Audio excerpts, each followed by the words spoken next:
Do you like bass guitars? I like bass guitars. Let's talk about bass guitars. Hello everybody, and welcome to 6 Song Sundays here on Constantly in Flux. I am your host, Oswald, and today's show is all about songs that heavily feature the pan flute. Yeah, okay, no, it's about bass guitars. Although most people consider the Fender Precision bass to be the first electronic bass guitar, it's the Audiovox Model 736 that's the true progenitor of the instrument, having been released a good 15 years or so prior. Admittedly, the Model 736 never truly took off, with only 100 or so units being created, and as such it's absolutely correct to still call the P bass both the first commercially successful bass and the first to have been mass produced. Usually tuned to be an octave lower than a normal guitar, bass guitar is often used in the same manner that the double bass was originally used, working together with the drums to form the rhythm section of a band. As is the case with the drums, the quality of a bass line can often make or break a song. Sometimes, though, a bass line will go beyond good and become truly legendary. When it comes to songs best known for their bass lines, The Less I Know the Better by Tame Impala is one of the first that comes to mind. And how could it not, with such a strong opening? Within 5 notes, the bass guitar instantly asserts itself as one of the song's strongest elements. The main riff itself may not be particularly complex, but it is immensely effective at both providing a strong backbone for the rest of the instruments and at sticking in your memory, ensuring you'll never forget the song. A superb bass line is not all the song has, though, of course, with elements of the psychedelic pop and rock that the band is better known for still shining through. During the verse sections of the song, the bass guitar takes more of a backseat, allowing the other element a chance to shine. Parker's airy, reverb-heavy vocals overlay the track, bestowing an almost dreamlike quality, especially mixed with the soft chords of an electronic piano. Drums are simple, but provide a strong beat throughout, driving the song forwards even without the iconic bass riff coming to its aid. The track stands out among Tame Impala's catalogue, not only for its style, but for uniqueness. As a lover of the bass guitar, it's my personal favourite track of theirs, and it finds itself in many a playlist of mine. There's not much I can really say about Deantown that it doesn't already say itself. Seriously, just go listen to Joe Dart demonstrate why I consider him to be one of the best bass guitar players out there. After that, go listen to Corey Wong and Beastly, and then just anything else he's ever been a part of. You can thank me later.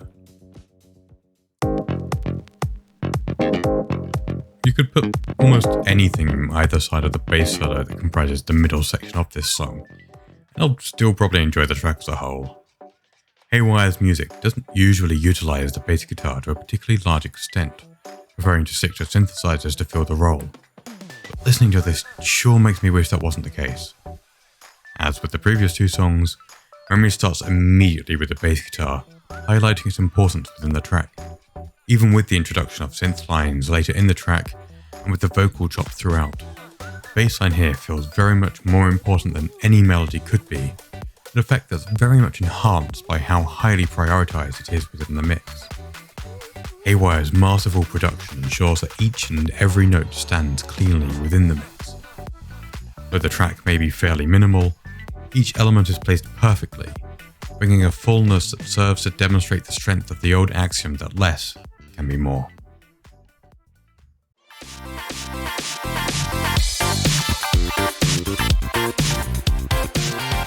When it comes to highlighting the power of the bass guitar in electronic music, I feel there are no better tracks suited to the task better than Strut and Turn Around.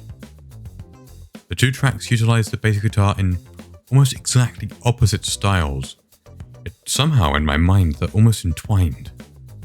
How much of that is due to the incredible bass solos the tracks contain I do not know, but being fair, I'm perfectly okay with that. Televisor's music is the epitome of electronic funk, and Strut is a perfect example as to why. Every element of the song oozes groove, and the masterful bass guitar plays no small part in that. Not only does it get a wonderful solo about a minute into the track, the runs in the final sections of the track are beautifully complex, but in a way that never detracts from any other instrument. In contrast, the strut's ever-present bass line, Turnaround uses the bass guitar much more sparingly, serving as fills at the end of the bars for the most part. Its part instead being played by an admittedly still competent synth. That is, until halfway through, when the bass guitar returns with a vengeance and a powerful solo. I adore the tone used for the bass guitar here. It sounds ever so clean yet dirty at the same time. It integrates itself so finely into the many-layered soundscape that is the rest of the track. And even though I still adore it, it's a shame when the song reverts the synthesizers to close back out.